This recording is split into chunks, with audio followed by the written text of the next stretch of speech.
All right, so we're down, this is practical malware analysis, and we're now down to chapter 5, which I skipped earlier, because I wanted you to see assembly language in the friendlier environment of Ollie debug before you see it in the hostile environment of IDA-Pro. IDA-Pro is the #1 professional tool used by malware analysts, but it's also extremely difficult to use. It's like Photoshop. You know, Photoshop is a standard for graphics designers, and it must be for like 5 or 10 years. I would just look at it and go black and refuse to even touch it because it was incredibly complicated. I say, you know, I'm just trying to erase something or change the brightness of this picture, and I can't even understand why there's 10 toolbars each with 50 buttons on them doing God knows what. And that's what IDA-Pro is like. So let's talk about IDA-Pro. Now that you're preconditioned to not freak out about assembly language, which is the point. All right. So IDA-Pro has a full-featured pay version that costs thousands of dollars, but there's an old free version that can only do x86, not x64, and therefore it's good enough to learn on, and that's what we're going to use, one of the free versions. And they have code signatures for common library code, so they can detect things like Windows code. So you got graph mode and text mode. This is text mode, where you just see the printout of the assembly language code. And IDA-Pro will add a comment. Notice how here's the location in the text section, 40, 41, 43. There's only 3 actual instruction language commands here, assembly language commands. IDA-Pro creates these comments at the top to give you an idea what it is. This is the main algorithm, and it has these variables. So it tries to make it a little easier by putting a header in it that describes what it is, but the problem is you don't have descriptive names for the algorithms or for the variables. Those are stripped away after compiling by normal compiling processes. So that's why it is so much harder to understand than Java, Android code, .NET code, all of which still has all those handy symbols so you can tell what you're looking at. So you can see the structure of the algorithm, but you don't know the names of any of the variables. And so you can also see it in this mode, which is called graph mode, where it breaks each chunk of code into a box, and then if there's a branch statement, it puts it in a separate box. You can just see this code goes here, now it makes a decision of some kind of jump not zero, so it either goes this way or that way. And then here, regardless of which one it does, it resumes here. So here's some kind of if statement. This gives you that kind of layout of the code. Those are 2 different ways to see the code. So this is the default graph mode display. Now the default display is extremely unhelpful. It doesn't even give you the addresses. It just shows you the code. I don't know what person thought this was reasonable. So the first thing you ever do is get past the default. I don't know who thought this was easy. Probably the same person that thought hiding the file name extensions in Windows was a great idea. All I ever do is turn that off. I mean, I'd like to see what's going on. And so you go into Options General and you turn on line prefixes and 6 opcode bytes. Then you get a much better layout. Now you get an address and you get the raw hex bytes. I always want those because I might want to just go into a hex editor and modify it or something. So this is usually the more helpful mode. Yeah. Opcode bytes, they call it, which is just the actual, it's the actual bytes for the instruction. So a push ECX is 51 and a call sub 41,000 is this, and so on. This is, and this, by the way, you can read this, by the way, E8 is call. Now notice this number is not 401,000, it's FFFFFB7. So this is a short jump relative. This is a negative number. So this means jump back by about 38 bytes, something like that in hex. That's what this is, a relative number, a small negative number. So it doesn't have that address literally in it, but it all has to go back as 44 bytes, obviously, to get back to 41,000. Anyway, so you can read it and understand them. And all right, so the arrows tell you red is the conditional jump, not taken, green is the one taken, blue is an unconditional jump. So this is if the condition is true, if it's false. And you can have up arrows, which mean you have a loop that's going to jump back. So you see here's red and blue, here's a jump. So if this condition is true, it goes here. If it's false, it goes there. All right, you can highlight things. And if you highlight it, it will highlight every instance of that. So if you're hunting for something, it'll highlight the similar text nearby so you can help figure out what's EBP doing here. Well, here's the other commands that use EBP, so maybe you can figure out what's going on there. In fact, this, by the way, is the preamble you will see at the start of every function. Push the old EBP on the stack, move the ESP to the new EBP, so you start a new stack frame on top of the old one, then you're going to subtract something from ESP here to move it up to make room. That's what's going to happen here. That's what happens. That's the preamble for every function. That is what saves the information from the previous frame you're in and creates a new stack frame to store the temporary variables while this routine is running. All right, so here's text mode. It shows you text, which section you're in, the address, and over here is the assembly language instruction, and on the far right, it generates comments that are slightly helpful. Main thing is readable strings appear here just like they would in IDA Pro in gray. So those are often the only really helpful thing you get is the readable strings put there by the developer. Those are not stripped out in the running code because it needs them to print them out. So those are the easy things. And up here you see some arrows, like here's an arrow going down, so it might jump down here. Here's another arrow, I think, going up. I'm not quite sure what that dotted arrow is doing. Oh, dotted is, dashed is conditional, solid is unconditional. So the arrows are still there. I never noticed them much, but they're there. I'm just going to check for comments online, of which there are none. All right, so, all right, and those things are auto comments. They're on by default. They automatically create those helpful comments on the right, showing you things like readable strings and so on. And that's it. Oh no, I guess, pardon me, I guess that turns on even more, but puts commands in every instruction like add and call. These seem a little unhelpful to me. You don't really need to tell me that, but anyway, there's a way to get even more automatic comments. So there's a whole lot of windows in IDA Pro, just like Ollie. You got a function window that shows you every function, and the L column tells you if it's a library function, and you can sort them. So that'll show the functions that are used in the code. There's a names window, every address with a name, functions, name code, name data, and strings. But these will be libraries. These are Windows API libraries, probably. The things written by the developer will just appear with a generic name, like fun_41000, because you don't get those descriptive names anymore that the developer used. Then you have strings, just like the kind of strings you've seen before. Here's all the various strings. It shows you what section they're in and how long they are, and there you are. So these are often where I start, because a readable string, I can double-click that and get into the code that does the, I'll see a string like enter the password, double-click that, I'll get to the code that handles the password, if that's what I'm interested in. Then you got imports and exports, like we said. Typically, a executable file has only one export called start or main, which is where it starts, and that's all it does. And then it has a ton of imports, which are all the functions it uses from libraries, and these are your Windows API calls. It's pretty much all Windows software is. It's just a bunch of Windows API calls. Call something to read from the data from the user, call something to put something on a network, call something to open a window. You know, you don't have the authority to touch the hardware at all, so the only way you can do anything is calling Windows APIs to do all the work for you. All right, and then you can hover over your data structures. And if you hover over one of them, it will show you the structure of it. So here's this thing. Has a CPPEH record, which has a series, old ESP, X pointer, previous handler, and so on. So various objects are stored. These are DD, which is 4-byte words, I guess, because I keep going up by 4 every time. So this gives you some information about the data structure in which things are stored.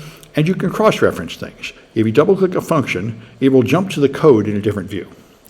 So that's helpful. You can jump to here, and you're going to double-click this thing, reg write, string, and I think it's going to open it right here in the text section. Open it in a hex viewer, which is a place you probably don't normally want to observe assembly language code, but you can observe it in that form if you want to. And so a function call, this is something that is really important, and we're going to do a lot in 127 when we do exploit development, which is not this class, but it's the companion class. It's the mirror image of this class. That's writing the attacks instead of analyzing them. And this is the fundamental problem with there are two enormous fundamental problems that create almost all the the problems we have. The first one is that the computer does not understand what the data is. The same series of bytes could be executable code or an image or text or a sound file, which is in retrospect a really big mistake. And there are proposals to make new computers with like 10 or 12 bits to the byte where the extra bits tell it what the meaning of that is, which would be a whole lot better. So you can put in something into a name and you can reinterpret it as executable code and execute it, which is kind of insane. Another really fundamental problem is the computer has like amnesia. It doesn't remember the context of what it's doing. So you can reserve space for 10 characters, then put 100 characters in there, and it just does it because it's forgotten that there's only room for 10. And if function calls are one of the most dangerous. When you call a function, it assumes that the calling function has put the parameters on the stack. So when you go into the calling function, it looks on the stack and assumes what it finds there are the parameters. It doesn't know if that has been done properly or not. It doesn't check. So it runs the function, it looks on the stack, whatever it finds there, it uses it, and this leads to things like print format vulnerabilities we're going to see. If you make a mistake in C, where you print something without a format string, you can put a format string in the data being printed, and now you can just dump uninitialized memory off the stack, which will include God knows what, often important things, or even write to uninitialized memory, write to memory that was not supposed to be accessed by that statement. So this is a fundamental problem, is that computers don't have like amnesia. They do each command without regard for whether the previous commands that should have happened have been done. All right, and so just like in Ollie, it's easy to wander off and get lost, even more in IDA. It's easy, click on something, and now I don't even understand what window it is, where am I? So you want to get back, there's a Windows Reset Desktop to get you back to the default desktop, which you often have to use. So you double-click an entry in strings, like I go to this, and then it will show you in the disassembly window. So this is extremely helpful. You go to a string, you find something interesting, double-click it, you can see the code that uses it. That's handy. You can double-click any address in the disassembly window to display that location in another view. So you're calling some function, you can double-click here to jump to that function. You know, that's the kind of bare history you'd like. And there's forward and back buttons, just like a web browser. So if you don't like where you are, you can go back a few steps to where you were before. But remember, you're not running the code. It's a static analysis tool. It's not like Ollie debug, where you're actually running the code and seeing values change. You're just looking at the code. So that's why it's a lot easier for it to go back. It doesn't have to remember registry values or anything, registers, the way Ollie did.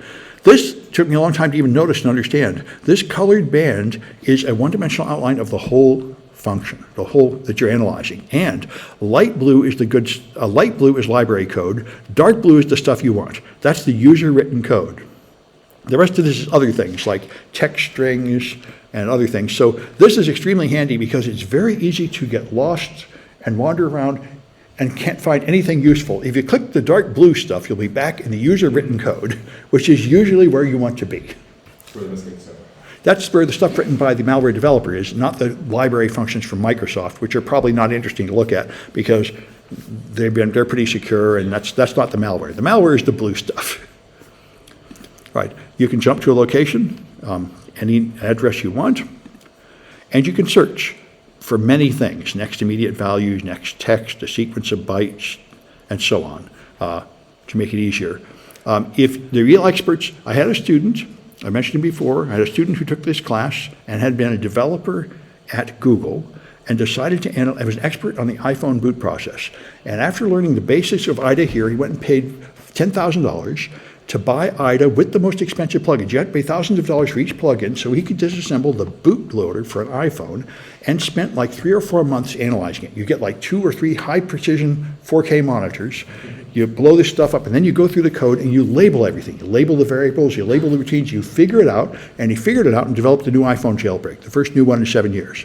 And so, you know, I barely understood 90% of what he did. I'm not that kind of expert, but all he needed was a start. You know, that's why often teaching these classes is like throwing meat to a tiger. You know, I throw students what little I have, and then they go way beyond me, which is what you're supposed to do. Anyway, so, but that's expensive, and that's what serious people do. They spend like all day and weeks in front of IDA Pro with newspaper-looking printouts of all this stuff, figuring it out. All right, and you got cross-references. What's that? I said I bet money that guy didn't have any kids. Is what? I said I would bet money he's not a parent. No, he's not. No, if he was, no, that's right. If he was a parent, he'd have to exercise more time management to do that sort of thing. Yeah, yeah. Anyway, so if you hover over something, it will then show you where this function is called. So I hover the name of the function, and this is main. So I hover over it, it'll show me the code that calls it. So that's one, and there's also an xref here, code xref. You can double click that to go there, or you can hover over it to see a summary of, so you can get a quick peek, what is this function doing, and decide whether you care to examine it more. You can also click the function name and press X, and it will show you all the cross-references to that function, all the places it is used. And there's only one place main is used, but other functions will be used many places. So IDA Pro will identify the function and name it, and also name the local variables, but it's going to give them names like subroutine 401A0 plus 88. So that's not an incredibly useful name. That's why if you figure out this is like the decryptor, you double click this and name it decryptor, and it fixes the name everywhere else. So you can gradually figure it out like a jigsaw puzzle. You can take this mess and sort of organize it gradually if you work through it. All right, and so there are these graphing options over here that let you do some graphical descriptions of things. These are legacy graphs. First, flowchart and function calls seem to be obsolete. XRefs2 is graphs all the cross-references to get to this one, all the paths that can get to a function. So I was sort of interested when I found calc.exe, and I did all the cross-references to it. I found something called check Windows genuine status. So apparently, at some time, Microsoft was going to deny you Calculator because you didn't have a licensed copy of Windows, but they seem not to have ever actually implemented that. That does seem a little excessive, but it does call Windows genuine status. And you can do graphs like this function calls that function and so on if you find these things useful. I don't find these very useful, but you can make those sort of things. And you can do user xrefs, you can chart various things, recursive depth and symbols used and so on of these things, which would only be useful after you got a bunch of names for things. All right, and you can, there's no undo if you're going to modify the code, but you can rename things, change names to this. So if you change it one place, idle will change it everywhere else. Of course, if you're wrong, you're going off track and deceiving yourself, but that's the case with any kind of investigation or analysis. So here's an example without renamed arguments. You have this garbage. With renaming your arguments, you say this is the port as a string, this is the port as a number, and so on. So now you have much more meaningful variables. Here it just says var 358, just a variable on the stack. You figure out it's the port number, then you can label it, and that'll help you understand the code. So colon will add a comment, semicolon will echo that comment.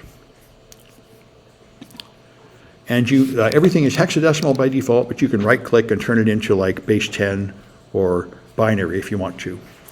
I don't know why you would ever want binary, but it's an option. Yeah, and there are named constants. These are Microsoft named constants, symbols.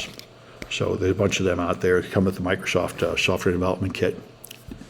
And it makes Windows API arguments more clear. So you put them in, instead of you say file attribute normal, file share read, these are the Microsoft parameter numbers to go with the API. I'm not sure how to put them in automatically though. They may not be available in the free version, I haven't seen them. It would be sort of nice. And you can have plugins. It's got Python scripting, so you can have all sorts of plugins that do things like decrypt data, find format string vulnerabilities, and so on. So, just like Ollie has plugins, IDA has plugins. I've never used any of them, but they're available. But I haven't really done much with IDA. There's a couple projects where you're going to do some very simple things with IDA, but we're not getting into it very deep here. I much prefer to use easier tools when possible. And I mentioned what's more fun than IDA is Ghidra. Ghidra will decompile back to C. So you don't have to read the assembly, so that's a lot more fun. And it's free too. And it's free too. Yeah, that's right. And it's free and it can handle other kinds of things like 64-bit and stuff, so yeah. So I think Ghidra, for people at our level, is probably a much more practical tool than IDA. But IDA is still the standard, I think, for the big shots. When somebody else is paying for it. Yeah. Anyways, let's try the Cahoots, which is right here. Just like those expensive classes, SANS classes. They're great as long as somebody else is paying for it. All the stuff I'm teaching here is essentially imitation SANS classes. Well, you can't beat the price.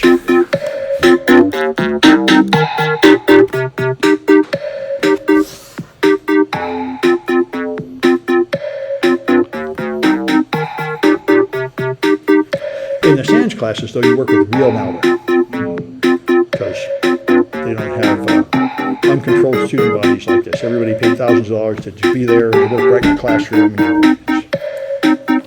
I'm not willing to take that risk under these conditions.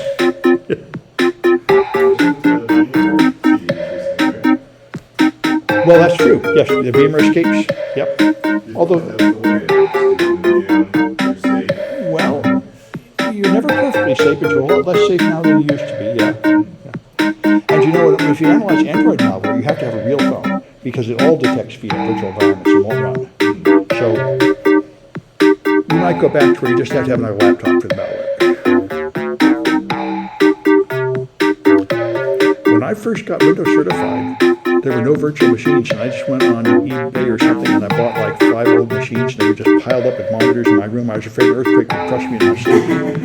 But I set up a Windows domain and a member server, and got my Active Directory and everything. And you gotta have that. Now you can put it in virtual machines, which is nice. Back then you had to have 100 pounds of iron to do that, and lead. Yeah. Anyway, let's give it a shot. Well, I learned a lot about Windows.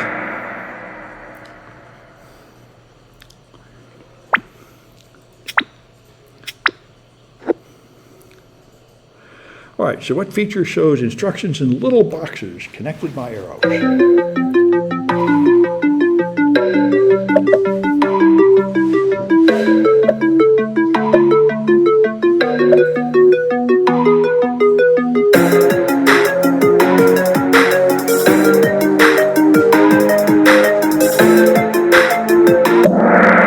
is called graph mode.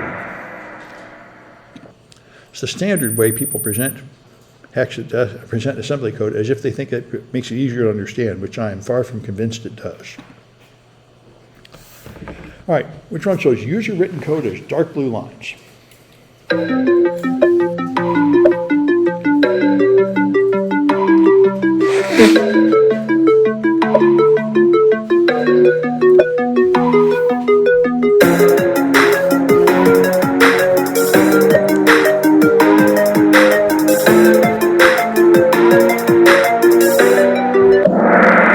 That's the navigation guide. This I find useful.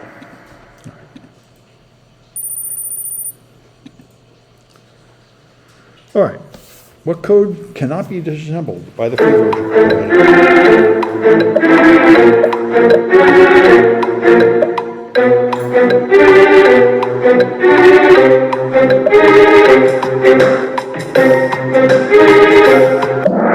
Yep. No 64-bit code, which is a lot of it these days. So, because the free version is very old. All right, how do you switch from graph mode to text mode?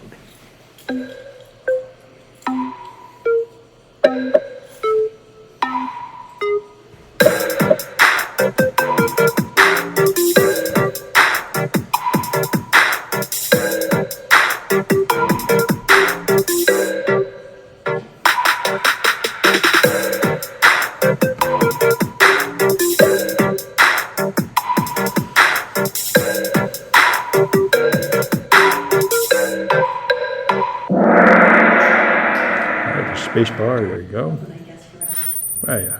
You can often get them by process of elimination. All right, how do you move to a specific hexadecimal address?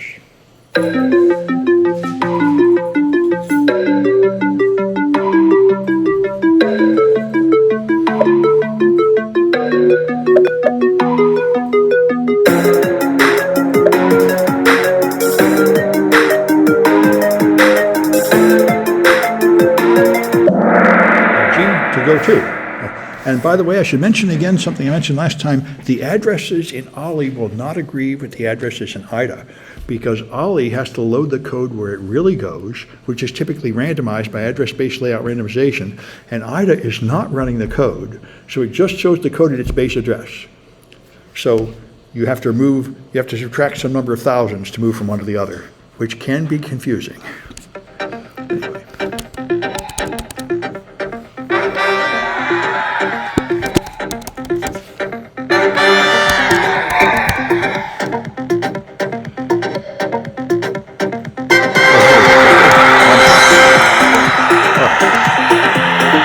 So, stop the recording.